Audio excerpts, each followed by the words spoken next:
সুপ্রিয় শিক্ষার্থীবৃন্দ, তোমাদের সকলকেই স্বাগতম জানাচ্ছি আরো একটি নতুন ক্লাসে। আমাদের আজকের এই ক্লাসে আলোচ্য বিষয় প্রাণ কবিতা। লিখেছেন বিশ্বকবি রবীন্দ্রনাথ ঠাকুর। এই প্রাণ কবিতাটি সংকলিত হয়েছে কড়ি ও কমল কাব্যগ্রন্থ থেকে। প্রিয় শিক্ষার্থীবৃন্দ, তোমরা নিশ্চয়ই কবিতার নাম শুনে বুঝতে পেরেছ যে এখানে কি নিয়ে আলোচনা করা হয়েছে। প্রাণ। প্রাণ অর্থ কি? জীবন, অথবা ইংরেজিতে আমরা কি বলতে পারি? লাইফ, তাই না? আচ্ছা দেখো তো, তুমি যে পৃথিবীতে জন্মগ্রহণ করেছো, তোমার মৃত্যু কি অবধারিত, তাই না? তোমার মৃত্যু কি কেউ ঠেকাতে পারবে? কেউ পারবে না। আচ্ছা দেখো তো, এই যে আমরা পৃথিবীতে জন্মগ্রহণ করলাম, এই যে এত সুন্দর বাড়ি ঘর, এত সুন্দর প্রকৃতি, এত সুন্দর ফুলের বাগান, এসব কিছু ছেড়ে কি তুমি কখনো পৃথিবী থেকে চলে যেতে চাইবে? তুমি কখনো কি চাইবে যে মৃত্যুবরণ করতে? এই যে মানুষের এত এত ভালোবাসা, এই যে আত্মীয়তার বন্ধন, মা বাবার ভালোবাসা, এই সব কিছু ফেলে রেখে তোমার কি চাবে, মনটা চাবে যে আমি মৃত্যুবরণ করি? চাবে না। আসলে রবীন্দ্রনাথ ঠাকুরও চাননি যে তিনি, অর্থাৎ তার মৃত্যু হোক। এত এত জমিদারি, এত কিছু, এসব কিছু ফেলে আসলে কেউই মরতে চায় না। কিন্তু দেখো, বাস্তব কি? মৃত্যু, অর্থাৎ জন্মাতে হলে মৃত্যুবরণ করতেই হবে।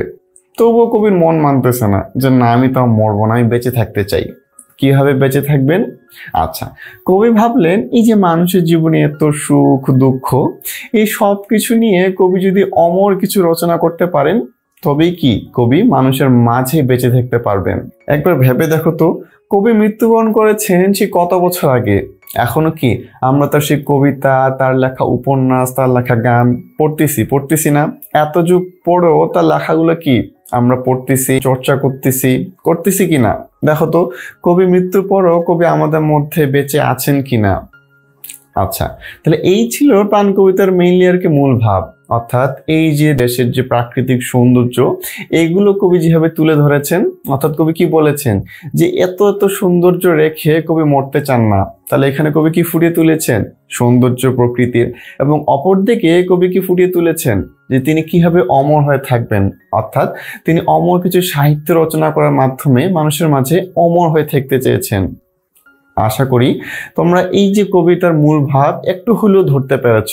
আমরা এখন কবিতার প্রত্যেকটি লাইন বাই লাইন একদম সুন্দর করে ব্যাখ্যা করে তোমাদের বুঝিয়ে দিব, যেন খুব ইজিলি তোমরা সৃজনশীলে খুব ভালো একটা লেখা লিখতে পারো এবং খুব সুন্দর একটা মার্ক পেতে পারো। তো চলো দেরি না করে আমরা একটু লাইন টু লাইন ব্যাখ্যায় প্রবেশ করি। প্রাণ কবিতাটি লিখেছেন রবীন্দ্রনাথ ঠাকুর।